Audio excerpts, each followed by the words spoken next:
ஆண்டவராகிய இயேசு கிறிஸ்துவின் நாமம் பயன்படுவதாக.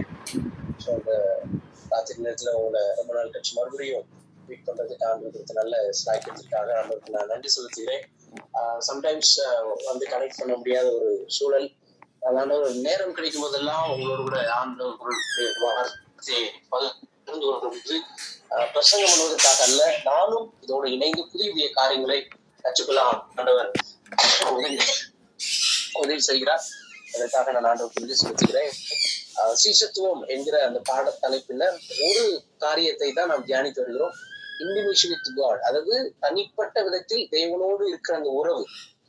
அப்படி வேதத்திலுள்ள பரிசுத்தவான்கள் அல்லது தேவனுடைய திட்டத்தை அறிந்து செயல்பட்டவர்கள் தனிப்பட்ட தேவ உறவின் மூலமாய் அவர்கள் தேவனுடைய ராஜ்யத்தில் செய்த பங்களிப்பு அல்லது அவர்கள் செய்த மிகப்பெரிய காரியங்கள், இம்பாக்ட் பண்ண விஷயங்கள், அவங்க எப்படி வித்தவுட் ஒரு பின்னணியும் இல்லாமல் தேவனுக்காக எப்படி பிரகாசித்தார்கள். தேவன் செலக்ட் பண்ண பாத்திரம் எல்லாம், அவர் செலக்ட் பண்ண மனிதர்கள் எல்லாம் எந்த விதத்திலும் மனிதர்களால் குவாலிஃபிகேட் பண்ண முடியாத நபர்கள்.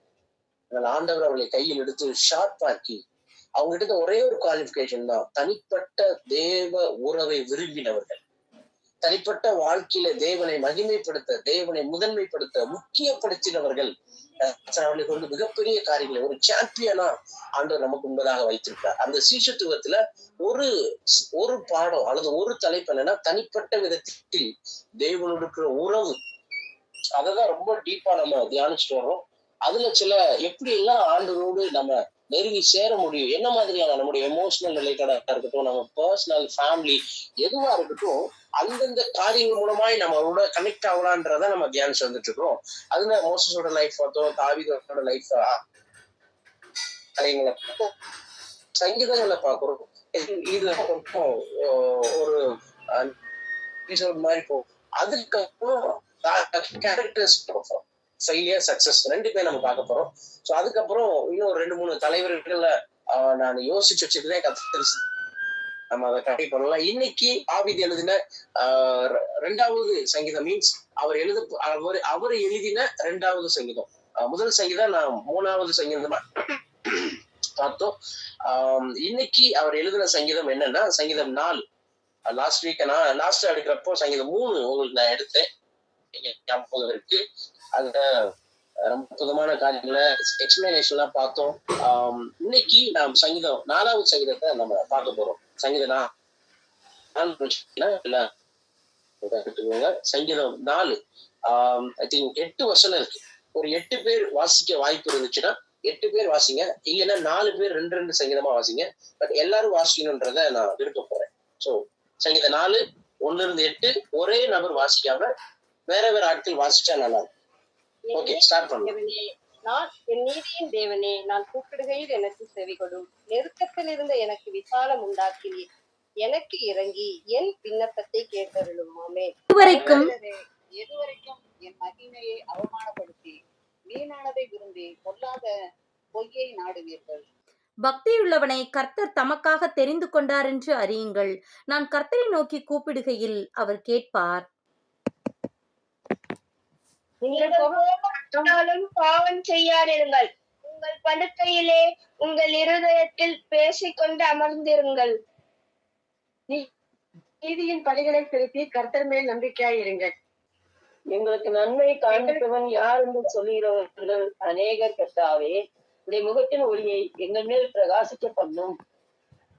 அவர்களுக்கு தானியமும் திராட்சரசமும் பெருகிற காலத்தில் சந்தோஷத்தை பார்க்கிலும் அதிக சந்தோஷத்தை என் இருதயத்தில் தந்தீர். சமாதானத்தோட படுத்துக்கொண்டு நித்திரை செய்வேன். கர்த்தாவே, நீர் ஒருவரே என்னை சுகமாய் தங்க பண்ணுகிறீர். ஆமென். Okay, thank you so much.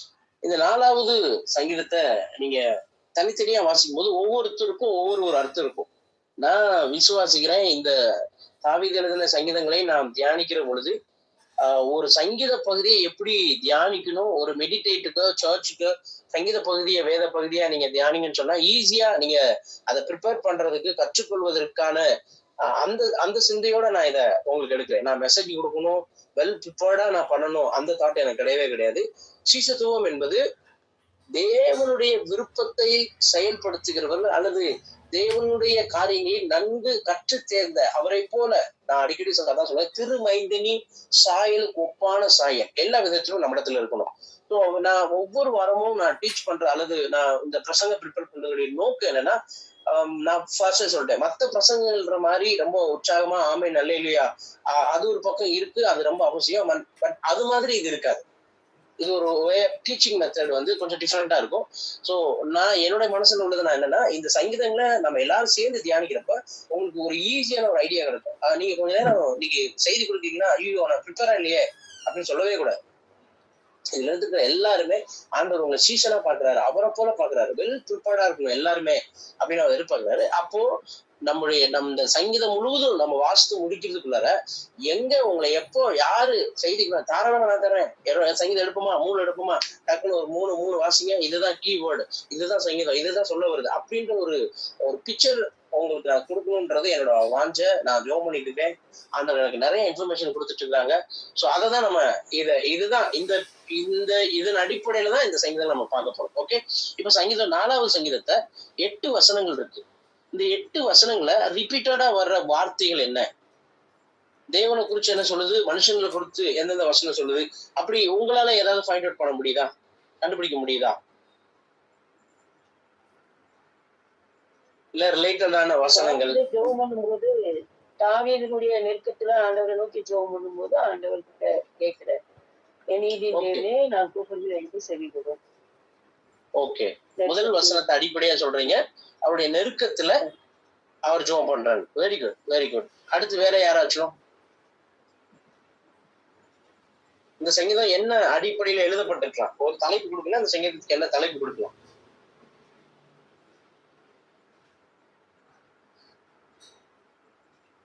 தாவீதுடைய நெருக்கத்தில் இருந்து ஆண்டவர் விடுதலையாக்கின இதனுடைய அர்த்தம். Okay okay. பக்திகளோனை கர்த்தர் தமக்காக தான் தெரிந்து கொண்டார் என்று அறியுங்கள். Okay, super super. வேற யாராச்சும் ரொம்ப டீப்பா மெடிடேட் போயிடாதீங்க, டைம் ஆயிடும். சோ உங்களுக்கு புரிஞ்சது நீங்க சொல்லுங்க, எல்லாரும் நம்ம நம்பிக்கையா இருக்கணும், கர்த்தர் மேல நம்பிக்கையா இருக்கணும், கர்த்தர் மேல நம்பிக்கையா இருக்கணும். Very good, very good.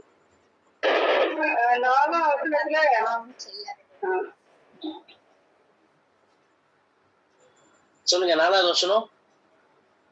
நம்ம கிட்ட பேசுற மாதிரி இருக்குது, நீங்க கோபம் கொண்டாலும் பாவம் செய்யாதீர்கள், உங்கள் படுக்கையிலே உங்கள் இருதயத்தில் பேசிக்கொண்டு அமர்ந்திருங்கள் அப்படின்னு சொல்றேன். Okay, very good, very good.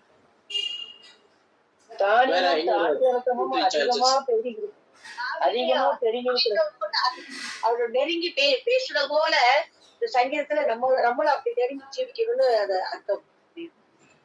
Okay okay. இவங்களுக்கு முன்னாடி ஒருத்தவங்க பேசுனீங்க, நேம் எனக்கு தெரியல, அவங்க சொல்லுங்க, நீங்க சொன்னீங்க தானியமும் திராட்சரசமும் சம்திங். ஐயா, அதுல நமக்கு நிறைய செல்வங்கள் இருக்கிற சந்தோஷத்தை பார்க்கிலும் ஆண்டவரோடு இருக்கிற சந்தோஷம் நிறைவானதுன்னு சொல்லி சொல்றாரு. அவர்களுக்கு தானியமும் திராட்சரசமும் பெருகிருக்கிற காலத்தின் சந்தோஷத்தை பார்க்கிலும் அதிக சந்தோஷத்தை எங்களுக்கு தந்தி. ஆண்டவரின் ஒளி.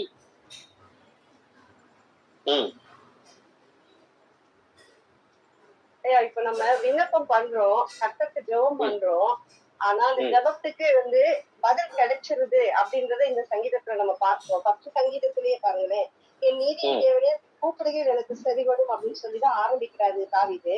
ஆனா அந்த வசனத்தை முடிக்கும் போதே நெருக்கத்திலிருந்து எனக்கு விசாலம் உண்டாக்கினீர், எனக்கு இறங்கி என் விருப்பத்தை கேட்டீர் அப்படி கேட்டணும் அப்படின்ற மாதிரி முடிக்கிறாரு.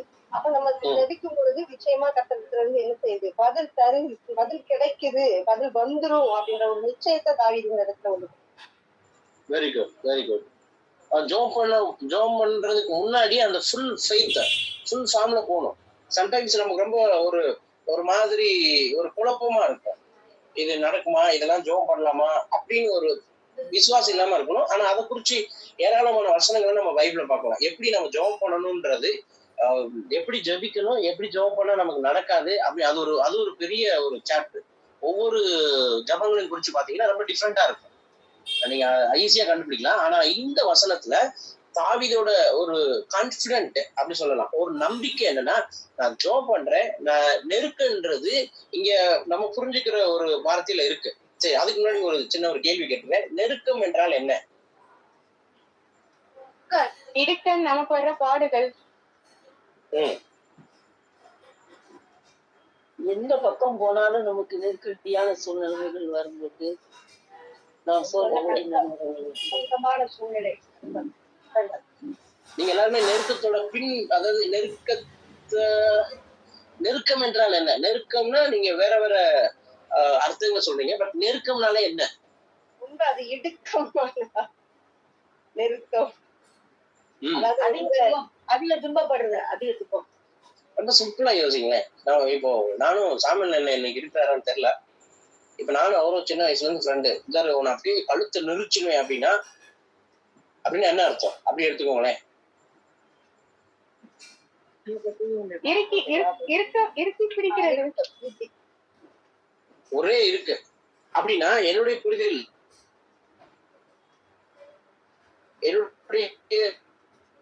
இருக்கு என்னன்னா எங்குமே மூவ் ஆக முடியாது.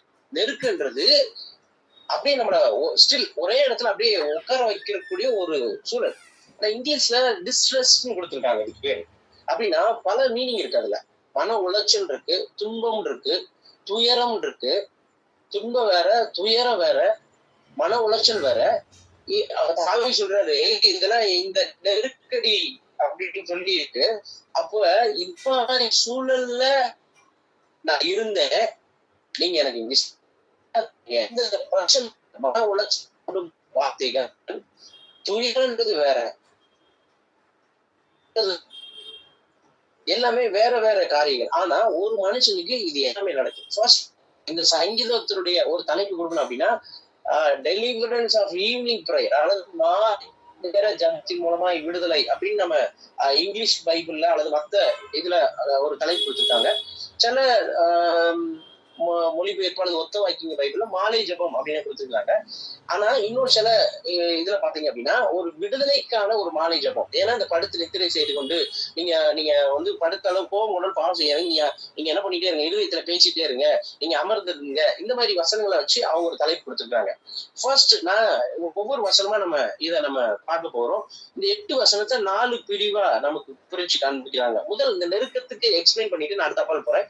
நெருக்கம் அப்படின்னாலே இப்ப ஈவினிங்னா எல்லாருமே வீட்டுக்கு வருவோம். சாயந்தரம் எல்லா வேலையும் முடிச்சுட்டு நம்ம வெளியில இருந்தாலும் சரி, உள்ள இருந்தாலும் சரி, இந்த டே டைம்ல வந்து நமக்கு வர்ற பிரச்சனைகள், வார்த்தைகள், நிறைய காரியங்கள் இந்த பகல் நேரத்துல நம்மளுக்கு துன்புறுத்தும், ஒரு நெருக்கத்தை கொடுக்கும், மன உளைச்சலை தரும். சில பலவீனத்தினால மன உளைச்சல் வரலாம், ரிலேஷன்ஷிப்னால மன உளைச்சல் வரலாம், துயரம் வரலாம், ஒரு ஒரு ஒரு ஒரு மாதிரியான அழுத்தங்கள் இருக்கலாம், பொருளாதாரத்தினால இருக்கலாம், படிப்பினால இருக்கலாம், அல்லது ரெஸ்பான்சிபிலிட்டி கூடுறதுனால இருக்கலாம். நிறைய காரியங்களை நான் சொல்ல முடியும்.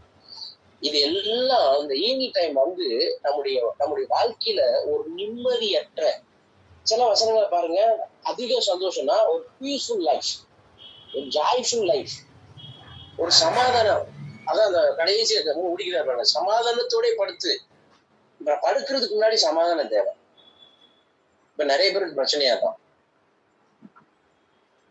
இந்த சங்கீதங்கள்ல நீங்க தாவீதோட வார்த்தைகள் இது வந்து சாங்ஸ் லீட் பண்றவங்களுக்கு அல்லது கம்போஸ் பண்றவங்களுக்கு எழுதி தர்றாரு. ராகத்துல இதுதான் சூழல்னு சொல்லி எழுதி தர்றாரு. இவர் ஒரு ராகம் அமைச்சு ஒரு பாட்டு பாடுறாரு. இந்த நெருக்கன்ற வார்த்தைய எல்லா கர்த்தருடைய பிள்ளைகளும் நம்ம அனுபவிப்போம். இன்னும் சொல்லணும்னா தேவனை குறித்து அறிகிற அறிவுல எக்ஸ்ட்ரீம் லெவல்ல போறவங்களுக்கு ஒரு சீசத்துவனாய் மாறுறதுக்கு பேசிக் கிறிஸ்டியன்ஸ் கிடையாது. அவருடைய திருமைந்தனின் சாயல் கொப்பாய் மாறுவதற்கு கேரக்டர் சேஞ்சஸ், நற்பண்புகள், தேவனுடைய நற்பண்புகளோடு வாழ விரும்புகிறவர்களுக்கு இந்த மாதிரி விஷயங்கள்லாம் நடக்கலாம். ஏன்னா சமுதாயத்துல அவங்க ரொம்ப ஏமாலியா கோமாளியா தெரியும். ஏன்னா எந்த விட்டு கொடுத்து போவாங்க, பரவாயில்ல, இட்ஸ் ஓகே, நோ ப்ராப்ளம். ஏன்னா பிரச்சனை ஆகக்கூடாது, இங்க தேவன் அவங்க தூசிக்கப்படக்கூடாதுன்றதால பல காரியங்களை அவங்க ஃபேஸ் பண்ண வேண்டியிருக்கும். ஆனா தாவீது சொல்றாரு, நான் நெருக்கத்துல இருந்தேன், எனக்கு விசாலம் உண்டாக்கினேன். அப்படின்னா தாவீது எந்த அளவுக்கு தேவனை நன்கு அறிந்தவராக இருக்கிறார். நெருக்கத்துல எக்ஸ்ட்ரா நெருக்கம் கொடுக்குற ஆண்டவர் கிடையாது. சரியா?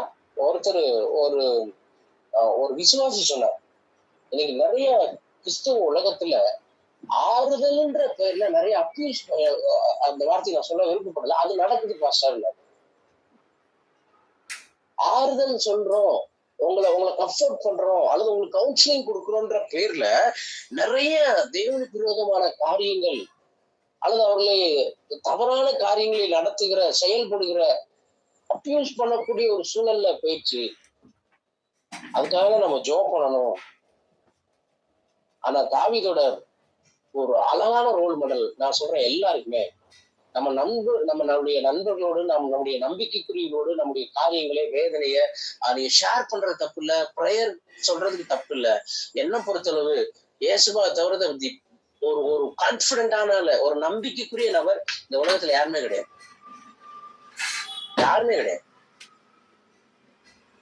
நான் ஏற்கனவே சொன்னேன், திருப்பி அந்த வார்த்தையை சொல்றேன். எல்லாரும் நீங்க நல்லா இருக்கணும்னு நினைப்பாங்க, ஆனா அவங்கள விட நீங்க நல்லா இருக்க கூடாதுன்னு நினைப்பாங்க. நீ நல்லா இருக்கணும், நான் உனக்கா ஜோப் பண்றேன், அந்த சாமியில திருப்பி இழுக்கிறேன். அவர் இல்லைன்னு நினைக்கிறேன், இன்னைக்கு பேச்சு மிச்சம் இல்ல. அவருக்கா நான் ஜோப் பண்றேனே, நீங்க நல்லா வருவீங்கனே, நீங்க ஊழியத்துல பயங்கரமா ஷைன் பண்ணுவீங்கனே அப்படின்னு சொல்ற எனக்குள்ள என்னுடைய மனித இயல்பு, என்னுடைய மாம்சீக என்ன எப்படி இருக்குன்னா, என்னோட நான் நல்லா வந்துடக்கூடாது. சும்மா சொல்லுவோம், அதுக்காக நம்மளோட இல்ல. ஆனா அந்த தேவனுடைய நற்பண்புகள்னா என்ன தெரியுமா? அவர் என்ன சொல்றாருன்னா, என்னோட நீ பெஸ்டா செய்வடா, நான் செஞ்சதை விட இன்னும் நீ பெரிய காரியங்கள் செய்வார். இதுதான் ஆண்டவர் விரும்புறாரு. நிறைய நேரங்கள்ல இந்த நெருக்கத்தில் இருக்கிற நம்ம என்ன செய்யணும் செய்யக்கூடாதுதான் இந்த சங்கீதம். மன உளைச்சல்ல, மன அழுத்தத்துல, துயரத்துல, துன்பத்துல, வேதனையில, இழப்புகள்ல இருக்கிற நீங்க என்ன செய்யணும் செய்யக்கூடாது. நீங்க துன்பத்துல இருக்கிறீங்களா, துயரத்துல இருக்கிறீங்களா, விசாலத்தை உண்டாக்குறவர்கிட்ட போங்க. அந்த பிரச்சனையை இன்னும் எக்ஸ்ட்ரீமா கொண்டு போறவங்ககிட்ட போகாதீங்க, ஸ்ப்ரெட் பண்றவங்க கிட்ட போகாதீங்க, அதை பரப்பி விடுற, அதை கான்ஸ்டிட் பண்ற என்ன சொல்றது, புரணி பேசுற, உங்க ஊர்ல எப்படி சொல்றாங்கன்னு தெரியல, அத புறங்கூறுதல், அப்படி பேசுறவங்க போய் ஷேர் பண்ணிடாத. உனக்கு அவங்களால விசாலம் உண்டாகாது. திருப்பி திருப்பி நெருக்கம் தான் வரும், பிரச்சனை இன்னும் பெரிய பிரச்சனையாகும். பிரச்சனைக்கு தீர்வு தேடி சென்று அந்த பிரச்சனையை இன்னொரு பிரச்சனை தீர்வுக்கு இன்னும் அடிஷனல் தீர்வுக்கு தான் நம்ம போகணும், சொல்யூஷன் கிடைக்காம போயிடும். அப்போ நான் சிம்பிளா சொல்லி முடிக்கிறேன், நெருக்கத்தில் இருக்கிற நமக்கு நம்ம என்ன செய்யணும் செய்யக்கூடாதுன்றதான் அந்த சங்கீதம். அவர் அழகா சொல்லிட்டாரு, நான் நெருக்கத்துல இருக்கிறேன், நீங்க விசாலம் உண்டாக்குவீங்க, நான் கூப்பிடுறேன், உங்க பிரசன்ஸ் எனக்கு ஆன்சர் வரும், எனக்கு பதில் கிடைக்கும் அப்படி கிளியரா சொல்றாரு. 1வது வசனமும் 3வது வசனமும் தேவனை நாம் நம்ப வேண்டும் அவருடைய நீதி உள்ள நியாய தீர்ப்புக்கு.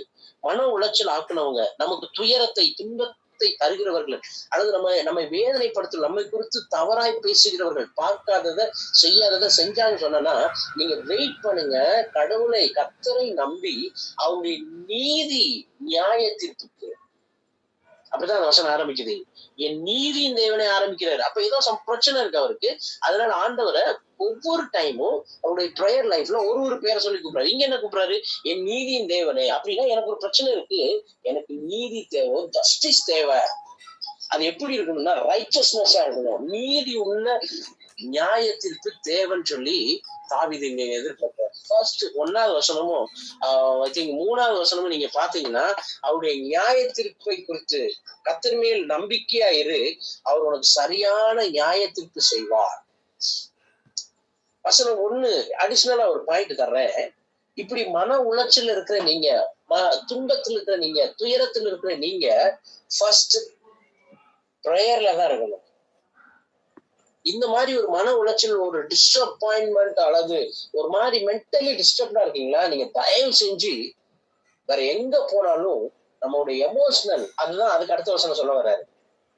இந்த மாதிரி சூழ்நிலை நீ வெளியே போயிட்டீங்கன்னா இன்னும் டெம்பரேச்சர் ஆகும், நிறைய ஏற்றி விடுவாங்க. ஐயோ நம்ம இப்படி பண்ணிருக்க கூடாதோ, அப்படி பேசக்கூடாது, அவனை சும்மா விட்டுற கூடாதோ, அப்படியே உன்னை டென்ஷன் பண்ணி உன்னை கோபம் ஊக்கிடுவாங்க, கோபப்படுத்திடுவாங்க. அதுக்கு அடுத்த வருஷம் அதான் சொல்லுது, நீ கோபம் கொண்டாலும் பாவம் செஞ்சிடாத, பதறி பேசிடாத. பாவம்னா தேவனுக்கு விரோதமான காரியம். சிந்தனையில நான் எப்படி சொல்லியிருக்கேன், பாவம்னா என்னன்னு சொல்லி எக்ஸ்பிளைன் பண்ணிருக்கிறேன். சிந்தனையில தோன்ற தவறான யோசனைகள் எல்லாம் பாவம். ஃபர்ஸ்ட் சிந்தனையில தான் வருது. நம்ம அதை எப்படி ஆக்டிவ் பண்றோம், அல்லது அதை எப்படி நம்முடைய ஆட்டிடியூட்ல நம்முடைய செயல்களை காமிக்கிறோமோ அது குற்றமா மாறிடுது, அக்கிரமமா மாறுது. மீறுதலா மாறுது. பாவம்ன்றது நம்ம மைண்ட்ல யோசிக்கிறது. அததான் சொல்றாரு, நீ கோபம் கொண்டால் பாவம் செஞ்சிடாத, உன் படுக்கையிலே உன் இருதயத்தில் பேசிக்கொண்டு அமர்ந்திருங்கள். சில மொழிபெயர்ப்புல போட்டிருக்கு, உன் இருதயத்தில் நல் வார்த்தைகளை பேசிக் கொண்டிரு, அல்லது உன் இருதயத்தில் தேவனை குறித்து சிந்தித்துக் கொண்டிரு. இந்த வசனத்துக்கு சில விளக்கங்கள் எப்படி இருக்கும்? ஏன்னா நீ ஒரு மன உளைச்சல் ஆரம்பிக்கிற, ஒரு நெருக்கத்துல இருக்கிற, நீ தப்பா பேசிடாத, அத பிரேயர்ல வை. கொண்டு போய் எங்க வைக்கணும்? பிரேயர்ல வைக்கணும். இழப்புகள்ல, மன உளைச்சல்ல, துன்பத்துல, நெருக்கத்துல, துயரத்துல, ஹோப்லெஸ் சொல்லுவாங்க, எல்லா நேரத்திலையும் பிரேயர்ல தான் அதை வைக்கணும். திருப்பி 3வது வசனம் 6வது வசனம், தேவனுடைய தயவு, காட்ஸ் ஃபேவர்னு போட்டிருக்கு. நீங்க அந்த 2 வசனங்களை பாத்தீங்கன்னா ஆண்டவர் நமக்கு எப்படி ஃபேவர் பண்றாரு. 6வது வசனம் 7வது வசனம் வாசிக்கலாமா? உங்களுக்கு நன்மையை காண்பிப்பவன் யார் என்று சொல்கிறவர்கள் அநேகர். கர்த்தாவே, இந்த முகத்தின் ஒளியை எங்கள் மேல் பிரகாசிக்க பண்ணும். உனக்கு நன்மையை காண்பிப்போம். உனக்கு யாருதான் நல்லது செய்வா? யாரு இருக்கா உனக்கு? அதான் சொன்னேன், ஒரு பின்னணியும் கிடையாது, ஒரு கிரிப்பு கிடையாது. யார் உனக்கு நல்ல வாழ்க்கை அமைச்சு கொடுக்க முடியும்? யார் உனக்கு உதவி செய்வா நீ இருக்கிற இருப்புக்கு? இப்பெல்லாம் நிறைய யோசிக்க வச்சது, பேச வச்சது. இப்ப அததான் அவர் லிட்டரலா பேசுறாரு. எனக்கு நன்மை, எங்களுக்கு நன்மை காண்பிப்பவன் யார்? திருப்பி ஆண்டோடு தான் போறாரு, கர்த்தாவே உங்களுடைய முகத்தின் ஒளியை எங்கள் மீது பிரகாசிக்க பண்ணும். காட்ஸ் ஃபேவர், எங்களுக்கு ஃபேவர் பண்ணுங்க. அதுக்கப்புறம் தான் சொல்றாரு, எனக்கு அதிக சந்தோஷத்தை தாங்க, என் இருதயத்துல நீங்க கொடுத்துருக்கீங்க அப்படின்னு சொல்லிட்டு. 8வது வசனம் 4 பகுதியா பிரிக்குது இந்த சங்கீதம். 8வது வசனம், சந்தோஷமும் சமாதானமும் அங்க இருக்கும். 6, 7 அந்த 7, 8 ரெண்டுமே நம்ம ரீட் பண்ணோம்னா சந்தோஷமும் சமாதானம். 4 பகுதியா நான் சொன்னேன். இந்த சங்கீதத்தை ஃபர்ஸ்ட் எப்படி பிரிக்கலாம்னா, தேவன் மீது நம்பிக்கை, எதற்கு? நீதி உள்ள நியாய தீர்ப்பு செய்வதற்கு. 2வது சொன்னேன், உங்களுடைய மன உளைச்சல, மன அழுத்தத்துல, நெருக்கத்துல நீங்க ஒரு மாதிரி குழம்பி போய் இருக்கீங்க அப்படின்னா அத பிரேயர்ல வெயிட் பண்ணுங்க. அமர்ந்திருந்து, அது ரொம்ப முக்கியம். அல்லது நீங்க படுக்கையில நீங்க பேசிக்கொண்டு அமர்ந்திருந்து வேற எதையும் பேசிடாதீங்க. உங்களை எமோஷனல் பண்ணுகிற இந்த விஷயத்தை அப்படியே பலூன் மாதிரி ஊதி பெருசாக்குறவங்க போய் சொல்லிடாதீங்க. அவ இன்னும் நெகட்டிவான தாட்ஸ் நம்ம மனசுல பண்றோம். ஐயோ ஏன் இப்படி பண்ணீங்க, ஐயோ நீங்க அப்படி பண்ணிருக்கலாமே, என்னடா நம்ம இவ்வளவு நாள் முட்டாளா இருந்திருக்குமே, இப்படி யோசிக்கலையே, அங்க போயிடாதீங்க. இந்த சூழல்ல நீங்க ஜபத்துல வெயிட் பண்ணுங்க, காட்ஸ் பிரசன்ஸ்ல வெயிட் பண்ணுங்க, அவர் ஃபேவருக்காக வெயிட் பண்ணுங்க, அவருடைய தயவுக்காக, அவருடைய மெர்சிக்காக, அவருடைய கிரேஸ்க்காக நீங்க வெயிட் பண்ணுங்க. ஏன்னா அவர் நமக்கு ஃபேவர் பண்ணுவாரு, அவருடைய முகத்தை நம்ம மேல பிரகாசிக்க பண்ணுவாரு. கர்த்தர் மேல நான் நம்பிக்கையா இருக்கேன், அதான் அந்த கான்பிடன்ஸ். அவர் எனக்கு இதை செய்வாரு, அந்த கான்பிடன்ட் அவனுக்கு இருக்கு. ஆண்டவர் என்னெல்லாம் செய்வாரு, நம்ம என்னெல்லாம் செய்யக்கூடாதுன்னு இந்த இந்த 8 வசனத்துக்குள்ளே இருக்கு. அவசரப்படாத, அவருடைய மகிமையை நீ இன்சல்ட் பண்ணாத, அவமானப்படுத்தாத. பொய்யான வசனத்தை விட்டு விலகி மாயையா நம்மளை அப்படியே நய வசனிப்பு பண்ற, கண்ணின்னு சொல்லலாம், என்ன மீனிங் அது, தந்திரமான பேச்சுகளுக்கு நீ இடம் கொடுத்துறாத. தந்திரமான நம்ம கிட்ட நல்லா பேசுற மாதிரியே இருப்பாங்க, நமக்கு ஃபேவரா இருக்கிற மாதிரியே இருப்பாங்க. பட் நம்மளை பத்தி சைட் கேப்ல ஏதாச்சும் லீக்கேஜ் ஆகிட்டே இருக்கும். ஐயோ அது பேச்சுதான் அப்படி இப்படி. பொய்யை நாடுவீர்கள், ஒரு கன்னிங், ஒரு தந்திரத்தை கொடுக்கிற மக்கள் இன்னைக்கு நிறைய பேர் இருக்காங்க. ஃபார் எக்ஸாம்பிள், நான் ஒரு மிடில்ல இருக்கிறேன், மீடியேட்டரா இருக்கேன். இந்த பக்கம் சாமியன் இருக்காங்க, இந்த பக்கம் லதாக்கா இருக்காங்கன்னு வச்சுக்கோங்க. நான் லதாக்கா சொல்றாங்க, இப்போ பாஸ்டர் இந்த மாதிரி அந்த சென்னையில உங்களுக்கு மெட்ரோ ட்ரெயின் இன்னைக்கு மேல ஒரு ட்ராக் போட போறாங்க. ஆமா நானும் கேள்விப்பட்டேன். ஆமா இப்ப சாமியன் சொல்றேன், பாஸ்டர் மதுரையில மெட்ரோ அதேதான் சென்னையில என்னவோ அப்படி டிட்டோ இங்க போட போறாங்க. ஆமா. அப்ப இந்த பக்கம் சொல்றேன் சாமியன், ஐயோ லதாக்காவுக்கு வயசான காலத்துல சும்மா இருக்க மாட்டாங்க போல இருக்கு, மெட்ரோ ட்ரெயின் மேல எப்படி ஒரு ட்ராக் போட முடியும், அவங்க சொல்றாங்க நம்ம நம்பிட்டு இருக்க பாருங்க அப்படின்னு. அப்ப அங்க போய் சொன்னேன், என்னக்கா சாமியன் என்னென்னமோ வளர்றாரு, மதுரையில டைமுக்கு பஸ்ஸே கிடையாது, இது இவ்வளவு பெரிய டெக்னாலஜி இம்ப்ரூவ்மெண்ட் எப்படி வரப்போகுது. சின்ன ஒரு உதாரணத்துக்கு நான் சொல்றேன், வேற ஏதாவது இன்சிடென்ட் வச்சு சொன்னா நல்லா இருக்காதுன்றதுக்காக நான் இதை சொல்றேன். இதுதான் தந்திரம். இந்த மாதிரி ஆட்களை நம்முடைய மன உளைச்சலான நேரத்துல, ஒரு நெருக்கத்துல இருக்கிற நம்ம, ஒரு சரியான முடிவெடுக்க முடியாத சூழல் இருக்கிற போது இப்படிப்பட்ட நபர்களை நீங்கள் ஒருபோதும் அனுமதிக்காதீர்கள்.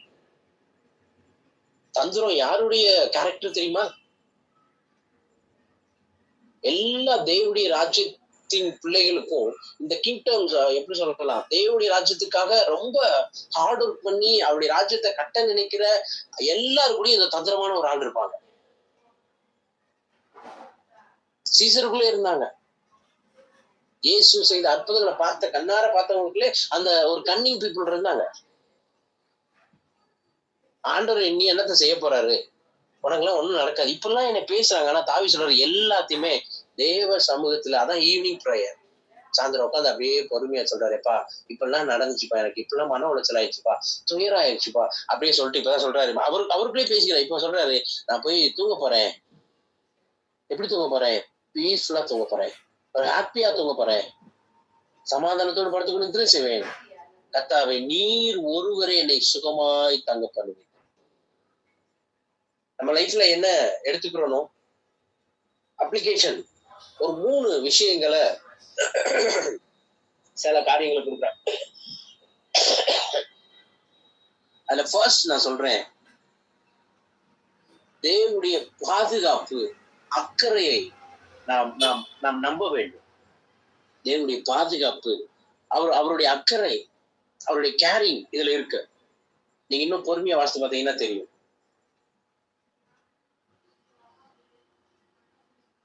அவருடைய சமூகத்துல நம்முடைய பயங்கள், இந்த மன உளைச்சல், இந்த நெருக்கத்தை கொண்டு போய் பிரேயர்ல வைக்கணும்.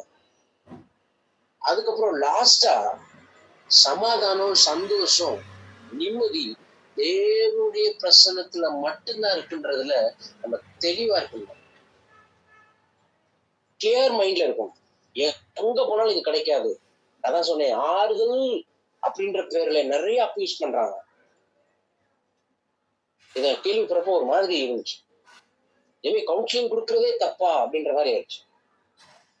பேசும்போது சொன்னாரு, இல்லடா எல்லாமே ஹேண்ட்லிங் மெத்தட்ல தான் இருக்கு, நீ அதை எப்படி கையாளுறன்ற பேர்ல தான் இருக்கு. ஒரு தவறு நடந்ததுனால அதுக்கப்புறம் அந்த வேலையை செய்யக்கூடாதா, அதை செய்ய அப்படி இல்ல. எல்லாத்தையுமே ஜபத்துக்கு கொண்டு வா, தெய்வ சமூகத்துக்கு கொண்டு வா. அங்கதான் எல்லாமே படைக்கப்படும். அங்கதான் எல்லாம் கலை எது, கழிவு எதுன்னு சொல்லி சரிபார்க்கப்படுகிற ஒரு இடம் தான் தெய்வ சமூகம். நான் சொல்றேன், இந்த 8 வசனம் இருக்கு. இந்த 8 வசனத்துல இவ்வளவு காரியங்களை ஆளுகிறத நமக்கு சத்தியத்துல வெளிப்படுத்துற. ஒருவேளை நீங்க எப்பயும் போல வாசித்திருக்கலாம், ஆனா இப்படி நிதானமா நீங்க காலையில ஒரு சங்கீதம் வாசித்தாலும் பொறுமையா அதை மெடிடேட் பண்ணி இப்படி அந்த சங்கீதங்களை பிரிச்சு என்ன விதமா சொல்ல வருதுன்னா, டெய்லி ஆண்டவர் உங்களோட பேசுவார். இந்த மாதிரி சங்கீத தியானம் உங்களுக்குள்ள இருந்துச்சுன்னா, வேத தியானம் இருந்துச்சுன்னா, உங்களை அழகா ஆண்டவருடைய சிசுத்துவனா மாத்த ஆரம்பிச்சுவார். நல்ல ஊழியக்காரனா மாத்துவார். கேரக்டர் சேஞ்சஸ் ஆட்டோமேட்டிக்கா வந்துடும்.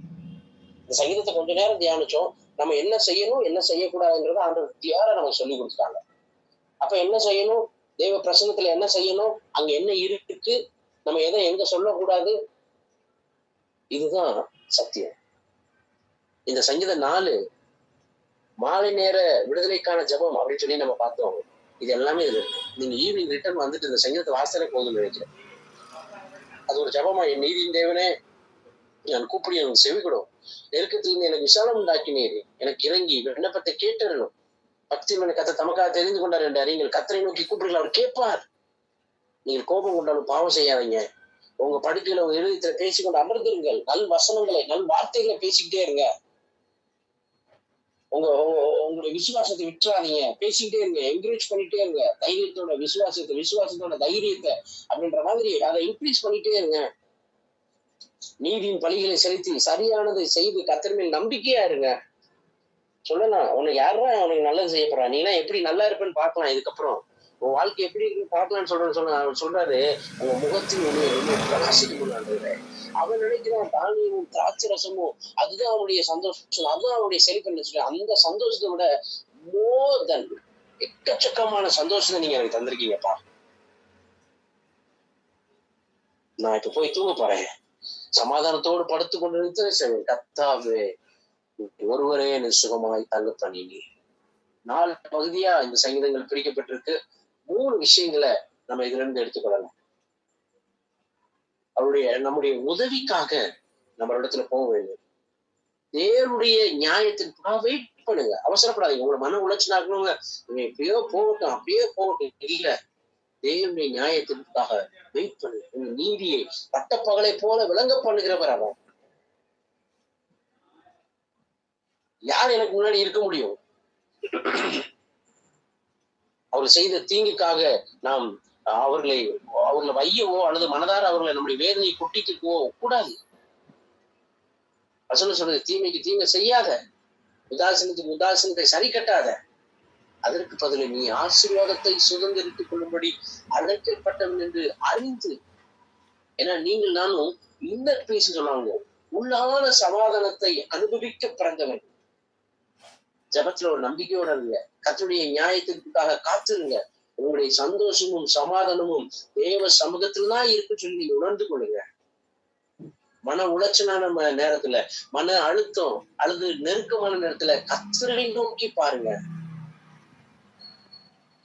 இதுதான் அந்த சங்கீதம் 4. நம்ம ஜோம் பண்ணுவோம். அந்த வருட நாட்கள் இன்னும் இந்த சங்கீதங்களை நீங்க இன்னும் இதே மாதிரி நீங்க தியானிச்சுட்டாங்க. உங்ககிட்ட இருக்கிற ஒத்த வாக்கிய பைபிளோ அல்லது மொபைல் ஆப், ஆண்ட்ராய்டோ அல்லது எந்த போனோ, எக்கச்சக்கமான டூல்ஸ் இருக்கு. நீங்க இப்படிலாம் யோசிச்சீங்கன்னா, தியானிச்சீங்கன்னா ஈஸியா இருக்கும். நம்ம எல்லாரும் சேர்ந்து இன்னும் வேதத்தின் ரகசியங்களை நிறைய படிக்கலாம். நான் உங்களுக்காக ஜெபம் பண்றேன். நல்ல தகப்பனே, ஆசீர்வதிக்கப்பட்ட அருமையான இந்த ராத்திரி வேலைக்காக நன்றிப்பா. திரைமுறை மன உளைச்சல், மன அழுத்தம், வேதனையோட என்னத்த ஜெபம் பண்ண அப்படின்னு சொல்லி நாங்க படிச்சு தூங்கிருக்கோம்ப்பா. எனக்கு தெரியும் இந்த பிரச்சனையை யாராலுமே தீர்த்து வைக்க முடியாது அப்படின்னா சொல்லி நாங்க உங்களுடைய மகிமைய, வல்லமைய ஒருவேளை நாங்க மட்டுப்படுத்திருக்கலாம், அவமானப்படுத்திருக்கலாம். அந்த ராத்திரி வேலை நாங்க உங்கள்கிட்ட சாரி கேட்கிறோம், மன்னிப்பு கேட்கிறோம். என் தேவன் எனக்காக யாவையும் செய்து முடிப்பார் என்ற நம்பிக்கை. யெகோவாயிரே, நான் போய் சமாதானமா படுத்துக்க போறேன், அவர் பார்த்துப்பாரு. ஐயோ நாளைக்கு இப்படி ஆகுமோ அப்படி ஆகுமோ, இல்ல, அவர் எனக்கு நன்மையானதை செய்வார், எனக்கு ஃபேவர் பண்ணுவா, நான் அதை என் கண்ணு பார்க்குன்னு சொல்லி அப்படி ஒரு இன்னர் பீஸ், ஒரு உள்ளான சமாதானத்தோடு நாங்க எங்களுடைய காரியங்களை சரியா ஹேண்டில் பண்ண எங்களுக்கு உதவி செய்யப்பா. இப்படிப்பட்ட ஒரு நெருக்கமான சூழல்ல தேவ சமூகத்தை தவிர்த்து நாங்கள் அங்கிங்கு அலைந்து திரியாமல், ஆறுதலுக்காக அங்கேயும் இங்கேயும் நாங்கள் ஓடாமல் தெய்வ சமூகத்தை இறுக பிடித்துக்கொள்ள எனக்கு உதவி செய்யும். நீ சொன்னீங்களப்பா, அந்த 2 சகோதரி கிட்ட தேவையானது ஒண்ணு. நீ அநேக காரியங்களை குறித்து கவலைப்பட்டு கலங்கள், ஆனால் தேவையானது இம்பார்ட்டன்டான ஒண்ணு, God's presence. தன்னை விட்டு எடுபடாத நல்ல தெரிந்து கொண்டான். என்ன அங்க தெரிந்து கொண்டான்? தேவ சமூகத்தில் அமர்ந்து வசனங்களை கேட்டுக்கொண்டிருந்தான்னு சொல்லி பைபிள் சொல்லுது. உங்க இருதயத்துல பேசிக்கொண்டு அமர்ந்துருங்கள். கோபம் வேணாம், எரிச்சல் வேணாம். வசனத்தை பேசுங்க, நற்காரியங்களை பேச. அப்பா நீ எங்களுக்கு கிருபை செய்யும்படி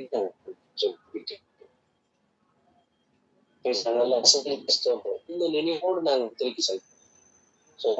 தாரும் பிள்ளைகளுடைய எல்லா சூழலையும் அறிந்தவர். பலவீனத்தோடு இருக்கிற பிள்ளைகளுக்கு சுரத்தை தார். இருக்கிற பிள்ளைகளுடைய தேவைகளை சந்தித்து தாங்கள் தெரிவித்தது போல எந்த விதமான நெருக்கத்தில் இருக்கிறாங்களோ அவங்களுக்கு நீ விசாரத்தை கட்டளையிடும்படி எங்களுக்கு நீதி செய்கிறவர் அப்பா. நீ அதை சரியான நீதி செய்கிறவர். அதற்காக ஸ்தோத்திரம். திருப்பாதத்துல சமர்ப்பிக்கிறோம். ஜபத்துல கலந்துள்ள ஒவ்வொரு பிள்ளையும் நான் வாழ்த்துகிறேன், ஆசீர்வதிக்கிறேன். நன்மைகளை எல்லா மகிமையும் கனமும் ஒருவருக்கே உண்டாகும். இயேசுவின் நாமத்தில் ஜெபிக்கிறோம். ஜெபம் கேளு நல்ல பிதாவே. ஆமென்.